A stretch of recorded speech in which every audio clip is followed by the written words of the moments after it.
하나님의 말씀 히브리서 11장 32절에서 40절까지의 말씀입니다.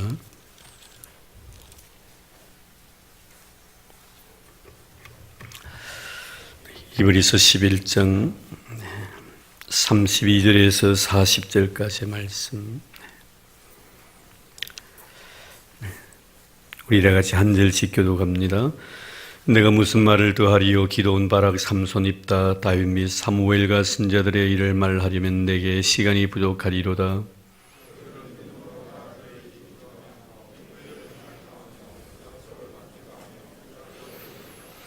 불의 세력을 멸하기도 하며 칼날을 피하기도 하며 연약한 가운데서 강하게 되기도 하며 전쟁에 용감하게 되어 이방 사람들의 진을 물리치기도 하며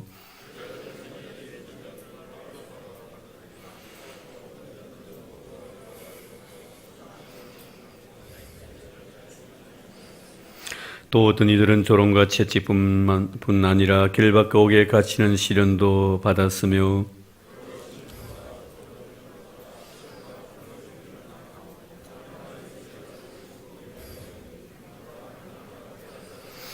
이런 사람은 세상이 감당하지 못하느니라. 그들이 광야와 산과 동굴과 토굴에 유리하였느니라.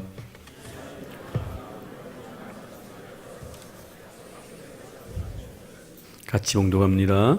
이는 하나님이 우리를 위하여 더 좋은 것을 예비하셨은즉 우리가 아니면 그들로 온전함을 이루지 못하게 하려 하심이니라. 아멘. 네, 계속해서 히브리서 기자는 믿음으로 살다간 우리 믿음의 조상들을 일일이 거명을 하면서 참 이분들의 이름을 다 이야기하기에는 너무나 지면도 부족하고 시간도 부족한 줄 안다, 이렇게 말씀을 했습니다. 결국 이분들의 삶에 대한 결론은 38절 말씀에 보면은 이런 사람은 세상이 감당하지 못하였느니라. 결국 이분들은 세상이 감당할 수 없을 정도의 하나님의 진실한 믿음의 사람으로서의 삶을 살다가 갔다라고 이렇게 결론을 내리고 있습니다. 어찌 보면 물론 성경에는 여러 종류의 사람들이 기록이 되어 있지만 특별히 우리에게 하나님께서는 성경 기자들의 손을 통해서 믿음으로 산 사람들을 통해서 우리에게 믿음이 무엇인가를 일깨워주기 위한 그런 은혜로운 그런 말씀인 것입니다. 믿음으로 산 자들의 삶의 모습을 우리가 배우기를 바라는 그런 마음을 가지고 우리가 성경을 대할 때 성령 분명히 우리에게 이 믿음으로 살다간 사람들의 삶에 대해서 참 은혜를 주실 것이고 또 그 능력 있는 삶을 살게 해 주실 것입니다. 지금까지 우리는 믿음으로 살다가 간 모든 믿음의 조상들, 선진들의 삶을 하나하나 생각을 해보았습니다. 우리가 멀리는 우리가 아벨에 있었고 또 에녹, 노아, 아브라함, 이삭, 야곱, 모세 쭉 내려옵니다. 이런 많은 사람들, 그리고 오늘 말씀에도 여전히 그런 내용에 대해서 기도원, 그리고 바락, 삼손, 입다, 다윗, 사무엘, 많은 선자들을 또 믿음의 사람들을 열거해 놓고 있습니다. 그런데 오늘 말씀을 보면 이 믿음으로 마지막 마무리를 지으면서 다음 시간에 또 한 시간을 더 들어서 말씀을 드리겠습니다만 두 종류의 믿음의 사람을 이야기합니다. 꼭 믿음의 사람이라고 해서 이 세상이 감당치 못할 정도로 능력을 행사했을 뿐만 아니고 또 믿음으로 산 사람 가운데서는 정말 이 세상에서 구차하게 살다가 정말 어려운 시련과 핍박과 고난 속에서 말할 수 없는 역경 가운데서 시험시험 하면서 이 세상 살다가 간 사람도 없잖아 있다는 것입니다. 강한 자의 모습으로만 나타나는 것이 아니고 어찌 보면 약한 자의 모습으로, 먼저 오늘 말씀을 드리고 싶은 것은 내유외강이라고 할까요? 그러나 다음 줄 말씀을 드리고 싶은 것은 내강 외유입니다. 정말 내적으로는 굉장히 부드러우면서 밖으로는 굉장히 강한 사람들의 삶의 모습, 이 사람들이 오늘 어떻게 오늘 우리에게 소개하고 있는가. 다음 주에는 정말 내적으로는 굉장히 강한 사람들입니다. 그러나 밖으로는 정말 연약해 보일 정도로 아주 정말 부드러운, 정말 항상 피해를 입고 손해를 보며 산 그런 믿음의 사람, 두 종류의 사람입니다. 여러분 이 두 종류의 사람 중에서 여러분의 신앙은 지금 어떻게 평가를 하고 있습니까? 내강 외유입니까? 아니면 외유 내강입니까? 가만히 생각해 보면 속은 부드럽지만 겉은 강합니까? 아니면 속은 강하지만 겉은 부드럽습니까? 오늘 우리는 속은 부드럽지만 겉이 굉장히 강했던 그런 사람들의 삶의 흔적을 하나하나 쫓아가려고 합니다. 자, 먼저 오늘 말씀에 보면은 정말 이렇게 내유외강한 사람들의 모습을 보면 33절 말씀에 보니 그들은 믿음으로 나라들을 이기기도 하며 이렇게 말씀을 하고요. 34절 제일 하반절에 보아도 전쟁에 용감하게 되어 이방 사람들의 진을 물리치기도 하며 이런 말씀이 기록되어 있습니다. 믿음의 사람의 특징 중에 하나가 바로 이렇게 내유 외강한 사람들의 삶 속에서 특별히 이렇게 나라와의 싸움에서 정말 승리자의 모습으로 부각되어지기도 했었습니다. 우리가 이런 비근한 예는 우리가 모세의 삶을 통하여 잘 알고 있지 않습니까? 모세는 바로 왕과의 대결에서 승리하는 그런 승리자의 모습으로 나타납니다. 사실 모세가 강력한 영적 리더십 또 그리고 자기가 가지고 있는 이 세상에서의 많은 경험들을 토대로 해서 하나님은 이스라엘 백성들의 지도자로 하나님께서 선택하셔서 하나님 모세의 오경을 또 창세기, 출애굽기, 레위기, 민수기, 신명기 5권의 책을 쓰기도 하기도 합니다만 굉장히 강력한 힘을 가지고 있었던 사람 중에 한 사람입니다. 어찌보면 모세는 사실 바로의 왕궁에서 태어났지만 이미 우리는 모세의 믿음에 대해서 배웠습니다만 오늘도 여전히 다시 한번 반복하고 있는 내용이 바로 그것 아닙니까? 바로 왕궁에서 자라났지만 그가 결국에는 미디안 광야에서 자기의 과거의 모든 것을 다 버립니다. 실제로 40년 동안 아무것도 없는 빈 마음의 상태로 하나님 만드시고 나서 80세 때 모세를 부르셔서 120살까지 40년 동안 쓰십니다. 근데 그때 하나님의 부르심 앞에 섰던 모세의 모습 보면 너무나 초라하기 거지없지요. 그를 갖다가 하나님께서 바로 왕에게 보내려고 했을 때 자기 자신은 입이 뻣뻣해서 말도 할 줄 모르는 자라고 이렇게 변명까지 합니다. 정말 용기를 다 잃어버린 그런 모습이죠. 이때 하나님께 모세를 통해서 일하시기 위해서 네가 말을 못한다면 내가 너 대신에 너 말 잘하는 형님을 너에게 붙여주겠노라고까지 하시면서 하나님 모세를 썼습니다. 근데 그 모세의 삶을 통해서 우리에게 주신 귀한 영적 교훈이 바로 그것 아닙니까? 하나님께서는 하나님이 쓰시는 사람을 자기 자신이 대단한 존재라고 여기는 이런 사람은 결코 쓰지 않는다는 것이죠. 어떤 방법을 통해서도 하나님 쓰시고 원하신다면 일단 마음을 다 비우게 만들고요. 하나님 앞에 너무나 무기력하고 내가 하나님의 일을 감당할 만큼의 제목이 될 수 없다는 자기 자신이 하나님 앞에 솔직한 고백이 있는 이런 사람들을 통해서 하나님 일을 해 나가시는 것을 보게 됩니다. 결국에는 사도 바울 같은 경우도 그렇지 않습니까? 참 자기 속이 꽉 차 있는 사람이었고 세상의 것으로 많이 채워져 있는 사람이었고 어느 누구 앞에서 뒤지지 않는 사람, 모든 것에서 완벽하게 해서 그토록 노력했던 사람, 남들에게 약점 잡히는 것을 그렇게 싫어했던 사람, 누가 나에게 자존심 상하는 말 한마디를 들을지라도 그것에 대해서 도저히 참지 못했던 이런 사람이었습니다. 그런데 결국 하나님께서는 이 바울을 쓰시기 위해서 그 상태로 바울을 쓰지 않는다는 것이죠. 하나님이 쓰시고자 원하셨을 때는 그 바울의 가슴 속에 아직도 남아있는 이런 찌푸러기들을 다 끄집어내시는 작업들을 하지 않습니까? 그래서 모든 것을 다 나중에는 배설물로 여기게 만들어버리십니다. 철저하게 비워버리시고 철저하게 가난하게 만드시고 나신 뒤에 이제는 그를 쓰시는 것이죠. 하나님 앞에 정말 할 수 있다라고 생각할 수 없을 정도로 정말 무참하게 찢어질 대로 다 찢어버려진 상태, 몹쓸 정도가 되어버린 그런 상태 속에서 하나님은 그를 떨었었습니다. 그래서 그는 나중에 그렇게 고백하잖아요. 왜 하나님이 이렇게 약한 자를 택하셔서 강한 자를 부끄럽게 하시고 어리석은 자를 선택해서 지혜로운 자를 부끄럽게 하시는가는 이런 물음에 대한 답은 결국 하나님 앞에서 아무것도 자랑할 것이 없는 사람으로 삼기 위함이다. 하나님 앞에 자랑할 것이 없게 서게 하기 위해서 하나님께서 나약한 자를 선택하신다고 이렇게 말씀을 하셨습니다. 사실 지금은 모세 같은 경우도 마찬가지 않습니까? 바로왕 앞에 섰습니다만 바로는 절대 권력을 가지고 있는 사람입니다. 어찌 보면 아무 힘없는 사람이죠, 모세. 바로왕 말 한마디에 죽고 살 수 있는 생명을 바로 손에 맡길 수밖에 없는 그런 나약한 위치였지만 그는 바로왕 앞에 섭니다. 내가 힘이 없기 때문에 전지전능하신 하나님을 더더욱 의지할 수 있기 때문에 그런 것입니다. 결국 모세를 통해서 우리에게 주시는 말씀이 바로 그겁니다. 약한 자를 택하셔 하나님 결국에는 강한 자를 부끄럽게 하시는 하나님의 놀라운 능력을 나타내 보이고 있고요.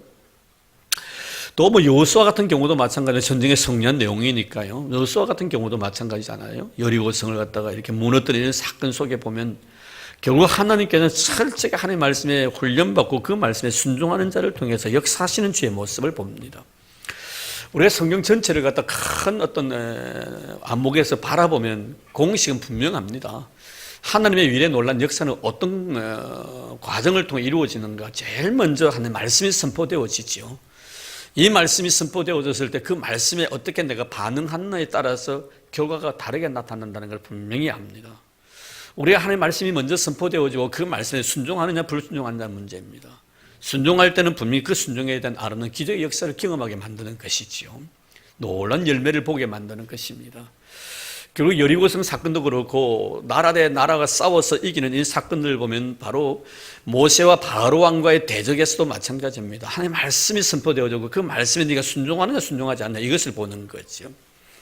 모세도 그렇지 않습니까? 뒤에서는 정말 바로의 군사들이 추격해 오고 앞에는 홍해가 넘실거립니다. 이때 하나님께서 모세에게 하신 말씀 뭡니까? 네 지팡이를 가지고 저 바다를 가르치라는 겁니다. 바로 이 말씀이 선포되어지는 것이죠. 정말 모세가 만약에 마음속에 세상에 의로 가득 차 있었다고 가정하면 하나님 어떻게 그것이 가능하겠습니까? 라고 아마 따졌을 것입니다. 그러나 지금은 모세 입장에는 따질 만큼의 형편이 되어지지 않고 있었고요. 또 자기는 따져봤자 아무런 성산이 없다는 것을 이미 그는 알고 있었습니다. 하나님이 나에게 말씀된 진짜 순종자로 만드시기 위해서 내가 가지고 있는 모든 것들을 다 버리게 하셨다는 이미 그는 인정하고 있었던 상태였기 때문에 하나님이 그렇게 말씀에 그대로 순종하는 겁니다. 결국 그 지팡이를 가지고 홍해를 갈랐을 때 그 홍해가 바로 가르쳤을 때 홍해가 갈라지는 그런 기적을 경험하게 되죠. 여리고성 사건도 마찬가지입니다. 여러분, 결국에 순종의 승리예요. 말씀의 순종의 승리입니다. 매일매일 한 바퀴 돌고 마지막 날은 7바퀴 돌고 그리고 재상이 나팔 불고 모든 사람이 괌을 치면 저 성이 무너질 것이다.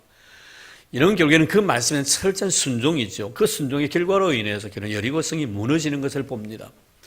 자, 여기서 우리가 한 가지 더 생각해야 될 것은 뭐냐면 여리고성 싸움 이후에 바로 아이성 사건이 바로 등장을 합니다. 이 아이성 싸움을 통해서 우리에게 주시는 영적 교훈이 뭡니까? 불순종한 자에게 이 말 하나님의 진노가 어떤 것인가를 보여주는 거예요. 순종하는 자에게는 주님께서 복을 주시지만 불순종하는 자에 대해서는 화가 미친다는 말씀이 있죠. 바로 이것이 하나님의 말씀에 대한 절대 순종이 낳은 결과가 얼마나 위대한 힘을 가지고 있는가 하는 것을 우리에게 보여주는 것입니다. 오늘 여러분 믿음의 사람들의 특징이 뭐냐면 철저히 하나님의 말씀에 대한 순종의 삶을 살았다는 것이죠. 아브라함도 그렇지 않습니까? 여러분 떠나라니까 떠납니다. 바치라니까 바치는 거예요. 하나님의 말씀이 때는 이해되어지지 않고 그것이 내 자신의 모든 손익의 계산을 해볼 때 손해되는 일이라 할지라도 하나님의 말씀이기 때문에 바로 순종하는 겁니다. 그래서 하나님께 말씀하신 것이 뭡니까? 그 순종이라는 것이 얼마나 소중한가. 제사보다 더 소중한 것이 바로 하나님의 말씀에 대한 순종이고 수영의 기름보다 하나님의 말씀을 듣는 것이 더 소중하다라고 말씀해 주고 있습니다. 결국 나라 대 나라와 다양하게 싸워서 이긴 자들의 그 특징들을 보면 그 승리자의 모습으로 우리에게 드러나는 그런 모습을 보면 결국에는 말씀에 대한 승리, 말씀에 대한 순종의 승리였다. 이것을 바로 오늘 말씀을 통해서 해주기 위한 그런 의도가 이 속에 담겨져 있다는 것을 알 수가 있습니다. 결국 승리의 비결은 바로 말씀에 대한 순종입니다. 그리고 두 번째로 보면 역시 33절 말씀에 보면 의로 승리를 한 그런 사람도 있었다 이렇게 말씀하고 있죠. 자, 믿음으로 나를 이기도 하며 의를 행하기도 하며. 자, 의로운 싸움을 싸웠다는 것이죠. 불의한 방법으로 싸운 것이 아니고 의로 승리했다는 것입니다. 참 중요합니다, 여러분. 우리가 어떤 것을 취하고 어떤 것을 내가 가진다 할지라도 그 가짐 속에 의가 그 속에 포함되어 있느냐 있지 않느냐 이것은 굉장히 중요한 신앙인의 삶 속에 필요한 요소입니다. 그래서 우리가 성경 자문서 같은 경우 그렇습니다. 적은 소득이 의를 경험하면 많은 소득이 불의를 경험하는 것보다 낫다 이렇게 말씀합니다. 네가 가지고 있는 그 소유 속에 의가 있느냐 아니면 불의가 있느냐 이 문제를 따지는 거예요. 그래서 우리는 믿음으로 사는 성도들은 의로 승리해야 됩니다. 적든 많든 많고 적음이 중요한 것이 아니고 어떤 일 속에 내가 의가 그 속에 있느냐 없느냐 이것이 중요한 것이죠. 그 의라는 것은 하나님이 원하시는 의지죠. 하나님께 바라시는 마음입니다. 정말 하나님이 원하시는 내 자신의 소유, 하나님이 원하시고 계시는 내 가정, 내 자신이 살아가고 있는 삶의 터전들, 나의 사역의 현장들, 나의 삶의 모든 방식들입니다. 하나님의 의입니다. 하나님의 의가 실현되는 그곳을 말하는 것입니다. 여러분 사람들이 살아가면서 하나님의 의로 행하지 않고 인간의 방법과 수단을 가지고 행하는 사람이 있습니다. 왜 인간의 수단과 방법을 가지고 행하는 사람들이 얻어진 결과가 위험천만한 것인가 하는 것은 우리가 잘 압니다. 우린 신앙인이기 때문에 하나님을 배제해버리고 내 힘과 내 능력을 얻는 것이 얻어졌을 때 그 얻어짐이 결국 나를 교만하게 만들어버리는 것입니다. 혹시나 우리가 신앙생활에 나가면서 여전히 내가 상대방을 판단하고 그렇게 하지 못하는 데 대해서 내가 비방한다면 분명히 내가 지금 가지고 있는 어떤 것은 하나님의 의에 의한 결과가 아니고 내 노력에 의한 산물이라는 것을 알아야 합니다. 인간이 노력해서 얻어진 그 산물은요, 항상 비교의식을 가지게 되는, 상대적인 어떤 비교 속에서 살아가게 되는 것이지요. 그러나 정말 주님께서 주신 의로 살아가는 사람은 상대적인 비교를 하지 않습니다. 절대적인 비교를 합니다. 하나님 앞에서 나예요. 너와 나의 문제가 아니고 하나님 앞에서 나입니다. 그렇기 때문에 정말 하나님께서 주신 그 아름다운 의로 내가 가지고 있는 소유라면 그 소유 속에 하나님의 놀라운 은혜를 느끼게 되고 사랑을 그 속에 경험하게 되는 겁니다. 결국 하나님의 의로 승리했다는 건 사랑으로 승리하는 것이고 용서로 승리하는 것이죠. 다윗 같은 경우도 그렇거든요. 하나님의 의로 승리합니다. 물론 그런 전쟁에서 아주 맹장이었습니다. 승승장구했고 백전백승한 사람입니다. 그러나 그는 꼭 결국에 나라와 나라 대항해서 싸워서 이겼을 뿐만 아니라 그 이김 속에 의가 그 속에 분명히 가미되어 있다는 거예요. 그는 이렇게 이야기를 하잖아요. 그는 고백하잖아요. 나는 정말 저 사람을 사랑하는데 저 사람은 나를 대적한다는 거예요. 그래서 내가 할 수 있는 것은 뭡니까?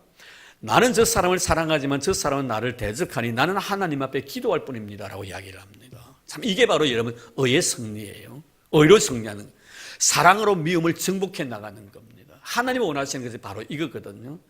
여러분, 사랑한다는 것은 뭐예요? 정말 내 자신이 희생당하지 않으면 안 됩니다. 나를 포기하지 않으면 사랑이 이루어질 수가 없는, 내 자신의 자존심을 버리지 않으면 절대로 사랑이 이루어질 수가 없는 거예요. 오늘도 여러분, 사랑으로 승리하는 것은 바로 하나님의 의로 승리하는 것이고, 용서로 승리하는 것도 역시 하나님의 의로 승리하는 거예요. 용서도 마찬가지입니다, 여러분. 우리 예수님 하신 말씀이 뭡니까? 오른밤을 때리는 자에게 왼밤도 돌려대 주어라고 말씀합니다. 이런 굉장히 기분 나쁜 일이에요. 여러분, 내가 보통 보편적으로 사람들은 오른손잡이입니다. 물론 연소문을 쓰는 사람이 있지만 예수님이 하신 말씀이 오른밤을 때리는 자에게 왼밤도 돌려대, 이 말씀에 대해서 많은 그 랍비들이 해석을 하는 경우도 있지요. 내가 상대방이 바로 앞에 서 있는데 내가 오른손을 때리면 상대방 무슨 뼘입니까? 왼편반입니다. 그런데 오른편 뺨을 때리면 왼편도 돌려라. 그럼 어떻게 때려야만이 여러분 오른손과 오른편 뺨을 때리면 두 가지입니다. 하나는 뭐예요? 뒤에서 그냥 때리는 거예요. 그걸 또 하나 뭐죠? 손등을 다 치는 겁니다. 요즘밤에 손등을 치는 거죠. 이 손등으로 상대방의 뺨을 때리는 것은 굉장히 손바닥을 가지고 뺨을 때리는 것보다 더 기분 나쁜 행동이에요. 그리고 뒤에서 내 뺨을 때린다는 것은 뭐예요? 생각지도 않는 일이에요. 내가 맞을 짓도 하지 않았지만 상대방이 때려야 생각도 안 돼 맞는 것을 말, 굉장히 기분 나쁘네요. 여러분, 만약에 여러분이 그냥 생각 없이 걸어가는데 뒤에서 누가 손을 가지고 내 뺨을, 오른밤을 때린다고 생각해 보세요. 얼마나 기분 나쁘겠어요. 근데 문제는 뭐예요? 이런 것까지도 왼편 뺨을 돌려대라 하신 말씀 뭐예요? 용서. 용서로 이기라는 거예요. 의로 승리한다는 것이 바로 이런 말을 의미하는 것입니다. 오늘 우리가 정말 믿음으로 살아가는 사람들의 삶의 모습들을 가만히 보면 다 의로 승리한 사람이에요. 이미 우리가 나이는 사람 가운데 이삭 같은 경우도 그렇지 않아요. 의로 승리합니다. 울만 파면 와서 뺏어갑니다. 그것도 한두 번이지요. 얼마나 약이 오르겠어요. 끝까지 의로 견뎌나가는 거예요. 사랑으로 승리하는 거예요. 용서로 승리하는 거예요. 나중에는 하다가 자기가 지쳐버리는 겁니다. 아무리 갚아봐야 하나님 주시고자 원하시는 복을 마음껏 받아 누리는데 누가 뭐라 하겠단 말이에요. 나중에 화해를 하잖아요. 손을 들잖아요. 이게 뭐예요, 여러분? 용서로 이기는 것을 말하는 것입니다. 사랑으로 이기는 것을 말하는 거예요. 믿음의 사람의 특징은 뭐냐면 절대로 의로 승리하는 자가 바로 믿음으로 승리하는 자이고 믿음의 사람이라는 것을 오늘 이렇게 말씀해 주고 있는 것입니다. 이는 이미 우리가 이미 아시다시피 요셉 같은 경우도 그렇잖아요. 보디발에 대해서 승리자가 됩니다. 이런 보디발에 대해서 승리자가 되는 그 모습 속에 우리가 느끼는 것은 바로 그를 용서해 주는 거거든요. 의로 이겨나가는, 의로 이겨나가는. 그런 나에게 그렇게 악을 행했지만 나는 그에게 선으로 악을 이겨나가겠다는. 이게 바로 여러분 선으로 승리하는 자의 삶의 모습이고 이것이 믿음으로 산 우리 믿음의 조상들의 삶이었으며 이 말씀을 우리에게 하시는 이유도 우리 역시도 이렇게 살아가야 된다는 것을 말씀해 주기 위함이라는 것을 꼭 기억하시길 바랍니다. 그 다음에 우리가 여기 보면은 역시 그 33절 그 다음 말씀에 보면은 약속을 받기도 하며 하는 이런 말씀도 기록이 되어 있습니다. 이 믿음으로 산 사람은 약속을 받는 사람들인데 이 약속을 받는다는 것은 하나님과 약속을 의미하는 것이죠. 하나님과 약속했을 때 하나님은 그 약속에 대해서 지키시는 신실하신 분임을 믿는 신앙을 여기 두고 하는 말입니다. 여러분, 내가 약속을 받아냈다는 것은 나와 약속하신 그분이 약속을 어기시는 분이시라면 결코 더 이상 기대하지 않을 겁니다. 근데 하나님은 우리가 약속하셨을 때 그 약속을 신실하게 지키시는 분이신데, 그 지키심 속에 나타나는 건 뭡니까? 내 자신의 상황과는 전혀 관련이 없이 하나님 하시고도 원하시는 약속은 그대로 이루어 주신다는, 이게 중요한 것이죠. 우리는 가끔 그렇게 생각합니다. 하나님과 나의 약속이 내가 신실해야만이 하나님이 내 약속을 지켜주신다고 생각을 합니다. 근데 그렇지 않습니다. 우리 인생의 전까지 살아온 모든 삶의 과정들, 특별히 우리 머릿속에 생각이 되어지는 것은 아주 큼직큼직한 사건들, 아주 중요한 일들에 대해서만 우리가 기억이 되어 있지만, 우리가 하루 24시간을 살아가면서 하나님 지금까지 나에게 주셨던 아름다운 일들, 내가 정말 원했던 것들도 나에게 주어진 것도 있지만 내가 원치 않는 것도 주어진 것들이 참 많습니다. 우리가 곰곰이 생각해 보면요, 사실 내가 생각지도 아니한 것들이 우리가 얼마나 많이 주어졌으면 지금도 주어지고 있는 거예요.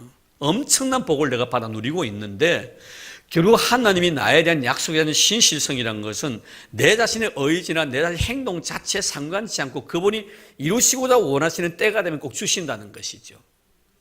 자, 이것이 여러분 아브라함과의 관계 속에도 우리 이미 그것을 해결했었습니다. 아브라함이 100세 때 이삭을 낳는 이 과정 속에 분명히 75세 때 그에게 자녀를 주겠다고 하는 약속을 선포하십니다. 그 약속을 선포하시려고 난 뒤에 25년이 되고 난 뒤에야 이삭을 하나님 그 가정에 주십니다. 그럼 25년 동안 아브라함은 뭐 했냐는 문제예요. 하나님의 약속의 신실성을 인정하고 자신도 하나님 앞에 신실하게 해서 노력했느냐? 물론 노력한 것도 없잖아, 있겠지요. 그러나 우리가 바라볼 때는 굉장히 아브라함 믿음이 좋은 사람으로 인정이 되어지지만, 우리가 완전하신 하나님 입장에서 바라볼 때는 나는 너에게 약속한 것을 지키기 위해서 이까지 지금까지 기다려왔는데 너는 그 약속을 이미 파기시켰다는 거죠. 그것이 뭡니까? 이스마엘 아닙니까, 여러분? 그것뿐만 아니고 여러 가지 사건들이 많이 있습니다. 이스마엘을 갖다가 결국에는 그가 생산했다는 것은 하나님의 약속에 대해서 자기는 신실하지 못했다는 증거예요. 결국 하나님께서는 우리에게 이런 사건들을 우리 곁에 둡니다. 분명히 다 제거하시는 것만은 아닙니다. 내가 하나님 앞에 신실하지 못했던 사건들을 내 곁에 둡니다. 그것을 보게 합니다. 그런데 그런 가운데서 하나님은 나와 더러매였던 약속의 신실성을 인정할 수 있는 사건도 또 둡니다. 하나님이 나와 더러매였던 약속의 신실성의 증거가 뭡니까? 아브라함에게서 바로 이삭인 거예요. 이스마엘도 두고 이삭도 둡니다. 이스마엘을 바라보면서 아브라함의 마음속에 어떤 생각을 가집니까? 내가 하나님의 신실을 하시면 내가 믿지 못했다, 내가 참 부족한 사람이었다는 것을 발견하게 만드는, 우리가 만약에 그런 것들을 하나님 다 거두가 버리시는, 우리는 정말 하나님 앞에 예의 없는 자가 될 것입니다. 우리가 하나님 앞에서 정말 예의를 지키고 하나님이 정말 좋으신 하나님으로 그분의 신실하심에 대해서 내가 머리를 조아릴 수밖에 없는 것은, 내가 하나님의 약속에 대한 신실성을 내가 지키지 못한 증거들이 우리 주위에 너무나 많이 있다는 거예요. 그런 반면에 하나님은 끝까지 약속을 지키십니다. 여기서 약속을 받아냈다는 것은 하나님과 나와 더불어 맺었던 그 언약 자체에 대해서 끝까지 내가 신뢰하고 믿고 의지해온 그 결과에 대한 이야기를 하는 겁니다. 믿음의 조상들은 다 그런 삶을 산 것이죠. 특별히 여러분, 우리가 보면은 야곱과 같은 경우에는 굉장히 욕심이 많은 사람이고 자기 중심적인 사람입니다. 그가 처음으로 하나님에 대한 임재를 경험했을 때 하나님의 실존에 대한 경험을 어디서 합니까? 베델에서 합니다. 이 베델에서 하나님에 대한 실존을 처음으로 경험했을 때 하나님이 그에게 약속하신 것이 있습니다. 내가 너를 통하여 내 뜻을 이루기까지 너를 절대로 떠나지 않겠다는 약속의 말씀을 창세기 28장에 하십니다. 사실 야곱은 여시 하나님 앞에서 자기의 그 약속을 갖다가 그 자리에서 이야기를 합니다. 그러나 그 약속을 그는 잊어버립니다. 20년 동안 삼촌 라반 집에서 상현에 나가면서 잊어버리죠. 나중에 하나님께서 야곱에 나타나서 베델로 올라가라고, 베델에서 네가 나와 더러매였던 그 약속을 다시 한번 상기시키죠. 그런데 중요한 것은 이 야곱이 삼촌 라반 집에 20년 동안 생활하다가 야반 도주를 합니다. 이 야반 도주를 하고 난 뒤에 그가 하나님을 또다시 만나게 되는 것은 바로 야복강이었습니다. 이 야복강에서 하나님을 만나는데, 만나기 이전에 그가 하나님 앞에 기도한 내용이 있습니다. 그것이 뭐냐면 창세기 28장 말씀을 거론하는 거예요. 하나님이 과거에 나하고 약속했지 않습니까? 이 문제. 하나님 나에게 약속하셨지 않습니까? 나를 떠나지 아니하시고 나를 버리지 아니하겠다는 약속의 말씀을 28장에 분명히 하셨는데, 그 말씀에 대한 성취를 지금 기대하고 있는 거죠. 참 이런 것을 바라보면서 우리가 주시는 귀한 하나님의 말씀은 뭡니까? 비록 내 입장에서 바라보면 하나님께 참 부족한 것이 많은 사람이에요. 어느 누구든지 하나님 앞에 이것 달라 저것 달라 왜 약속을 지키지 않습니까? 라고 하나님 앞에 항의할 만큼의 자격이 나에게는 없습니다. 그럼에도 불구하고 하나님은 나에게 그렇게 하기를 원하고 계시고 또 그런 자에 대한 기도를 분명히 하나님 응답해 주신다는 것이죠. 그래서 우리는 하나님을 참 좋으신 분이라고 이야기를 합니다. 그렇게 할 수 없는 존재이면서도 그렇게 하기를 원하시는 하나님, 얼마나 좋으십니까 여러분. 정말 약속을 어긴 자로서 하나님 앞에 왜 하나님은 나에게 약속을 지키지 않습니까? 라고 내가 거부하고 저항할 수 있습니까? 여러분 그럴 수 없거든요. 근데 하나님은 그런 나의 모습을 귀하게 보시고 하나님은 나와 맺은 약속을 이루어 나가신다는, 이게 바로 야곱을 통해 우리에게 주시는 귀한 영적 교훈들이죠. 그래서 오늘 말씀은 믿음의 사람들을 보면 다 약속을 받아내는 거예요. 한 약속하신 걸 다 얻게 되는 겁니다. 오늘도 여러분, 여러분의 머리 위에 하나님께 기름 부으시고 하나님의 귀한 자녀로 삼아주실 때는 하나님과 보이지 않는 은밀한 거래가 분명히 있습니다. 나는 느끼지 못하지만 하나님은 나와 더불어 분명히 약속을 하신 것입니다. 그 약속을 여러분 이 세상 사는 날 동안 분명히 이루어 주실 것이고, 내가 이 세상 사는 날 동안 이루어지지 아니한 것은 내가 죽었어라도 하나님 분명히 그 약속을 이루시는 신실하신 하나님이시라는 것. 결국 믿음의 사람은 하나님의 신실성을 믿는 거예요. 내가 어떤 상황 속에 있을지라도 하나님은 나와 맺었던 약속은 분명히 지키시는 분이시라는 이 사실을 믿는 그 신앙입니다. 그 믿음이 결국에는 이 약속을 받아내게 되는 것이죠. 오늘 여러분, 우리가 어찌 보면은 내가 하나님 앞에 하나님과 나와 더불어 맺었던 약속들이 하나하나 성취되어 갈 때, 내가 정말 믿음으로 살았고 내가 기다렸더니 이런 결과를 주시구나. 물론 그런 경우도 있습니다. 그러나 우리는 항상 하나님 앞에 설 때마다 참 나는 너무나 믿음이 부족해서 주님께서 나와 더불어 맺었던 그 아름다운 약속, 언약을 주시겠다고 약속하셨는데 저는 아브라함처럼 기다리도 못하고 이스마엘을 낳았는데 또 이렇게 하나님 나에게 이삭을 주십니까? 이삭을 주십니까? 이런 고마움과 감사함이 우리의 마음속에 있어야 될 줄로 믿습니다. 자, 그리고 난 뒤에 그 다음 말씀 33절 말씀에 보면은 제일 하반절에 보니 사자들 입을 막기도 하며 이제 이런 말씀이었습니다. 자, 이 사자들 입을 막는다는 것은 머릿속에 바로 떠오르죠. 누구에 대한 이야기입니까? 다니엘에 대한 이야기예요. 참 여기서 이 다니엘 선지자의 그 신앙이라는 것이 우리가 보편적으로 보면 위기 속에서 지금 내가 뭘 바라보느냐는 문제거든요. 누구에게는 우리 인간에게는 다 위기가 오게 마련입니다. 그런데 보편적인 사람들은 그 위기만 바라보지 그 위기의 배후에 역사하고 계시는 하나님을 보지 못한다는 것이죠. 자, 다니엘 보면요 분명히 위기입니다. 왕의 신상 앞에 절하지 아니함으로 말미암아 왕의 약속대로 그는 사자굴 속에 들어가야 됩니다. 분명히 들어갈 줄로 알면서도 그는 어떻게 합니까? 매일매일마다 예루살렘을 향하여 창문을 열어놓습니다. 그리고 기도하는 거예요. 이 무슨 말씀입니까 여러분? 정말 사자 입에서 구원을 받았던 이 다니엘의 신앙 속에서 우리가 정말 배워야 될 것은 변함이 없는 신앙을 말하는 거예요. 변함이 없는 거예요. 어떤 상황과 어떤 위기 속에서 전혀 변함이 없습니다. 과거에 사랑했던 그 하나님을 그대로 사랑하고 과거에 내가 믿었던 하나님을 그대로 믿고 신뢰하는 거예요. 이거 쉬운 일은 아니거든요 여러분. 순간순간마다 내가 바뀝니다. 정말 좋을 때는 그토록 의지하고 사랑했던 하나님을 내가 어떤 내 순간 속 위기가 직면하게 되면 하나님보다는 내 인간적인 생각으로서 그 위기를 갖다가 돌파하려고 시도할 때가 참 많다는. 다니엘은 변함이 없습니다. 전혀 흔들림이 없는 거예요. 여러분 창문 닫아놓고 기도하면 뭐 기도하는 것도 기도하는 거 아니겠습니까 여러분? 그러나 그렇게 하지 않습니다. 내가 과거에 창문을 열어놓고 예루살렘을 향하여 하루에 3번 기도했듯이 왕의 어명이 떨어졌지만 나는 여전히 변함없이 하나님을 신뢰하겠다는 거예요. 참 여러분, 그것은 뭐냐면 이 다니엘이 사자굴 속에 들어가서도 마찬가지입니다. 많은 사람들은 사자를 봅니다. 그러나 다니엘은 사자를 본 것이 아니고 사자 그 건너편에 하나님을 보고 있는 거예요. 그 굴 속에 하나님이 함께 계신다는 것을 보고 있는 거예요. 오늘 여러분은 어떻습니까? 위기만을 바라보면 우리는 위기의 종이 되어버립니다. 거기서 헤어나오지 못하는 거예요. 그런데 우리는 이 다니엘을 통해서 배우는 영적 교훈은 바로 그 위기 속에서 위기를 바라보는 것이 아니라 그 위기 넘어서 지금 역사하고 계시는 하나님을 보고 있다는. 이건 다니엘의 신앙뿐만 아니라 사드락과 메삭과 아벳노고 그의 절친한 친구들의 신앙과 마찬가지 않습니까? 많은 사람은 벌벌 끓는 푸른 불을 봅니다. 그러나 그들은 뭡니까? 그 푸른 불 속에 계시는 여호와 하나님을 바라본 겁니다. 바로 이거거든요. 오늘 여러분, 우리가 살아가면서 어떤 위기가 직면할 때 그 위기에 내가 초점을 맞추면 안 됩니다. 그 위기를 통해 나에게 말씀하신 하나님, 그 위기를 통해 역사하시는 하나님을 볼 수 있는 그런 아름다운 신령한 영혼의 눈을 간직하는 우리가 되어야 된다는 것을 여기서 보게 되는 것입니다. 결국 다니엘은 이렇게 정말 사자의 입에서 정말 입을 막기도 한 그런 놀라운 능력, 우리 하나님께 사자의 입을 막아주셨다는 것입니다. 오직 하나님은 의지했던 다니엘의 아름다운 신앙을 여기서 발견하게 되는 것입니다. 또 뿐만이 아니죠. 정말 우리가 이 말씀을 통해서 사실 그 위기 속에 직면했던 많은 사람들의 그 선진들의 신앙의 모습들을 바라보면 결국에는 시선 자체가 위기가 아니라 하나님을 향하는데 모세 같은 경우도 마찬가지 않습니까? 그 이스라엘 백성을 이끌고 출애굽했을 경우에 바로 홍해 앞에 도달했을 때 그 모세와 이스라엘 백성들의 차이점을 보십시오.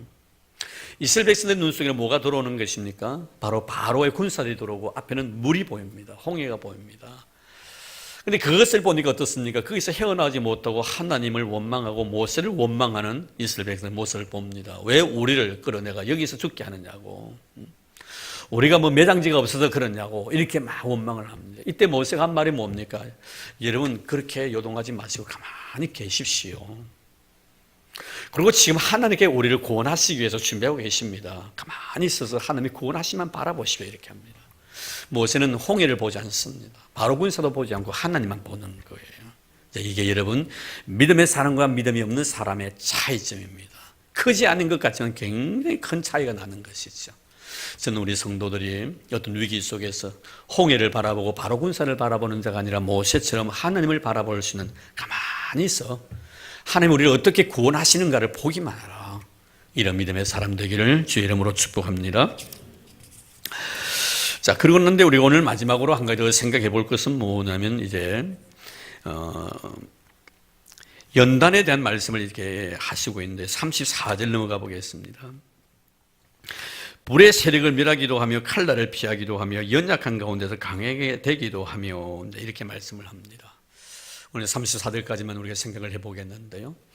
자, 여기서 보면은 연약한 가운데서 강하게 되기도 하며 이 연단의 과정을 다 겪는다는 것이죠.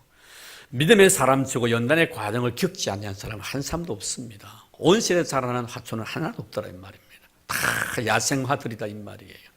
광야를 경험했다는 말. 저는 자주 즐겨 쓰는 용어 중에 광야라는 용어를 자주 쓰는데요. 광야를 다 경험한 사람들입니다. 참 모진 바람도 맞아보기도 하고요. 정말 모래바람도 한번 쐬보기도 하고요. 정말 거센 그 풍랑 속에서 노도 한번 져보기도 하고 말입니다. 그래서 그 바다 속에서 거센 풍랑을 갖다 헤쳐나가기 위해서 손에 못이 다 박힐 정도로 노를 심껏 져본 그런 경험. 참 나에게는 그런 것이 필요 없다고 생각했는데 하나님 결국엔 나를 그렇게 만들어 가시는 그런 모습들.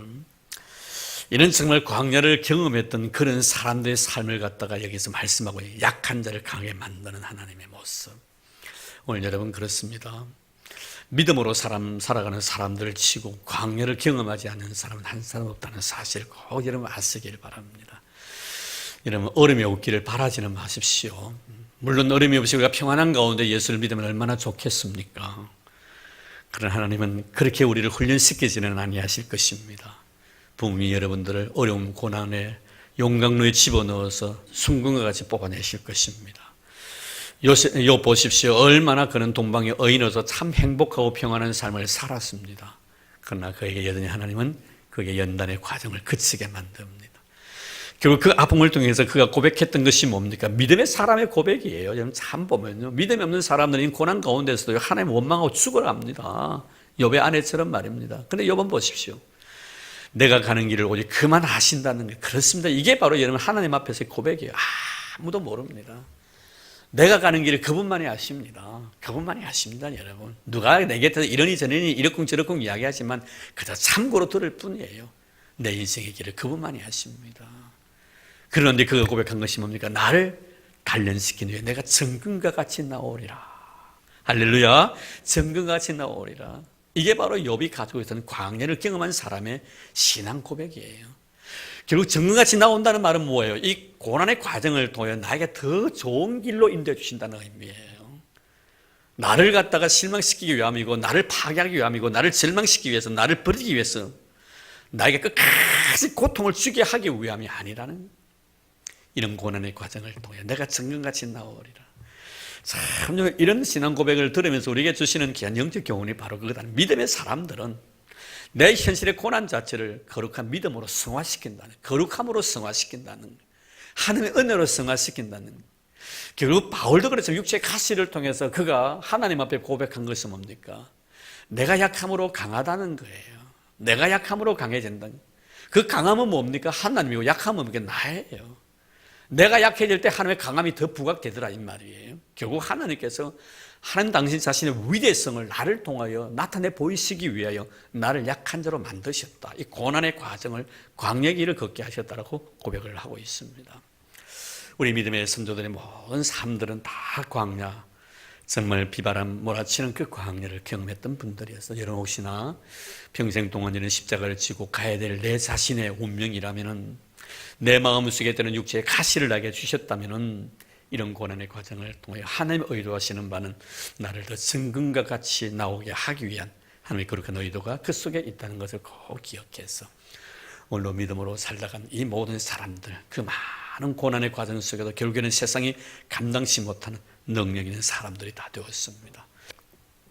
우리 성도들도 우리 믿음의 선진들의 삶의 모습처럼, 물론 우리가 전쟁에 승리할 수 있는 그런 믿음, 철저히 하나님을 신뢰하는 그런 믿음도 있지만, 광야의 삶을 통해 연단시켜 나가시는 하나님에 대한 특별한 의지와 의뢰와 신뢰 자체가 나를 더 강한 자로 만들어 가신다는 것을 꼭 기억하셔서 먼 날 우리 하나님 앞에 서는 그날 우리 믿음의 선조들의 삶의 모습처럼 여러분이 가지고 있는 모든 신앙을 통하여 다 생명 면류관 받는 그런 은혜가 있기를 주 이름으로 축원합니다. 하나님 감사합니다. 세상에 감당치 못했던 믿음의 선진들의 삶을 하나 생각하면서 그 발자취를 더듬어가게 도와주시니 너무나 고맙습니다. 오늘도 하나님, 싸움에서 승리했던 그들의 모습, 또한 의로 승리했던 그들의 모습, 하나님의 약속을 확인하면서 그 약속을 받아내었던 그들의 믿음, 위기 가운데서 끝까지 그 위기를 믿음으로 승화시켰던 우리 믿음의 선조들의 삶의 모습을 생각해 보았습니다. 주님, 우리 선조들의 그 삶이 나의 삶이 되기를 원합니다. 날마다 영적 전쟁에 승리하게 도와주시고 사랑으로 미움을 이겨나가게 도와주시며 선으로 악을 이길 수 있는 저희를 되도록 축복해 주옵소서. 또 하나님께서 나와 더불어 맺었던 그 아름다운 약속은 분명히 이루신다는 믿음 확신을 가지고 오늘도 그 약속의 말씀에 의지한 우리의 신앙이 되도록 도와주시기를 원합니다. 주님, 위기가 직면할 때도 그 위기 넘어 하나님을 볼 수 있는 신령한 영혼의 눈을 간직한 우리 성도들 되어서 어떤 위기 속에서도 나를 증거같이 나오게 하시는 하나님의 위대한 역사를 찬양할 수 있는 저희들 되게 은총을 다하여 주옵소서. 우리에게 너무나 소중한 믿음을 주신 예수님 이름으로 기도드립니다. 아멘.